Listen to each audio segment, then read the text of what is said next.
পুতুলের মা, ও পুতুলের মা, ঘরে আসনি? হ গো চাচি আম্মা, ঘরে আছি। কি লিগা, কি দরকার? আর কইও না মা, পোলার বউটা 10 দিন ধরে বাপের বাড়ি গেছে, একটু ফোনও দেয় না। পোলাটা আমার বিদেশ, কেমন আছে তাও জানি না। আমার পোলাটাও তো আমার ফোন দেয় না বিদেশ থেকে। দেখো তো মা, আমার মোবাইল দিয়া আমার পোলাটা একটু ফোন দিয়ে দাও তো। চাচি আম্মা, বিদেশে ফোন দিতে গেলে তো বাটন মোবাইলের থেকে অনেক টাকা লাগে। আপনি ফোন দিয়ে কি করবেন? আপনার পোলায় যদি আপনারে ফোন দেয় তাহলে আপনি কথা কইেন, তখন কথা কইতে পারবেন। আপনি তো এদিক দিয়ে ফোন কইরা কথা কইয়া কুলাইতে পারবেন না। মোবাইলে কি টাকা আছে?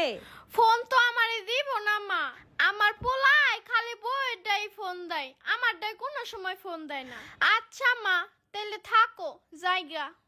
যেই পোলাটা মায়ের ছাড়া কিছুই বুঝতো না, সেই পোলাটা এখন মায়ের একটা খবরও লয় না। থাক, তাও আমার পোলাটা ওই দূর প্রবাসী ভালো থাক। আল্লাহ গো, তুমি আমার পোলাটা অনেক ভালো রাখো। আমার হায়াত আমার পোলারে দিও, 1000 বছর বাঁচাইয়া রাখো।